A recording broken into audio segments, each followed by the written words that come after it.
Welcome to Chillin' 101. We hope this video helps.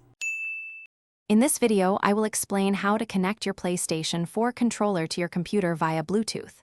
First, ensure your computer has built-in Bluetooth or a compatible adapter. It's also crucial to fully charge your PlayStation 4 controller before you begin, as a low battery can cause connection issues. Once ready, navigate to your computer's Bluetooth settings and put it into pairing mode, making it discoverable for new devices. Now, let's get your PlayStation 4 controller ready for pairing.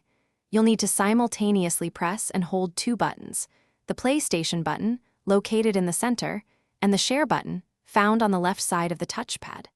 Continue holding both buttons down until you observe the light bar on the front of your controller beginning to flash rapidly. This distinct flashing pattern indicates that your controller is now in its discoverable pairing mode. With your controller in pairing mode, return to your computer's Bluetooth settings. You should now see a new device appear in the list of available connections. It will typically be labeled as Wireless Controller or DualShock 4. Simply select this option to initiate the pairing process. Your computer might prompt you for confirmation. Accept it to finalize the connection.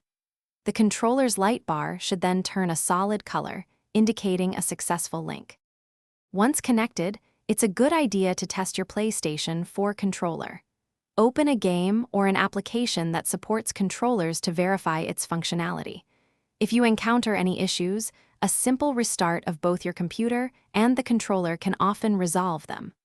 Also, ensure there are no other active Bluetooth devices causing interference.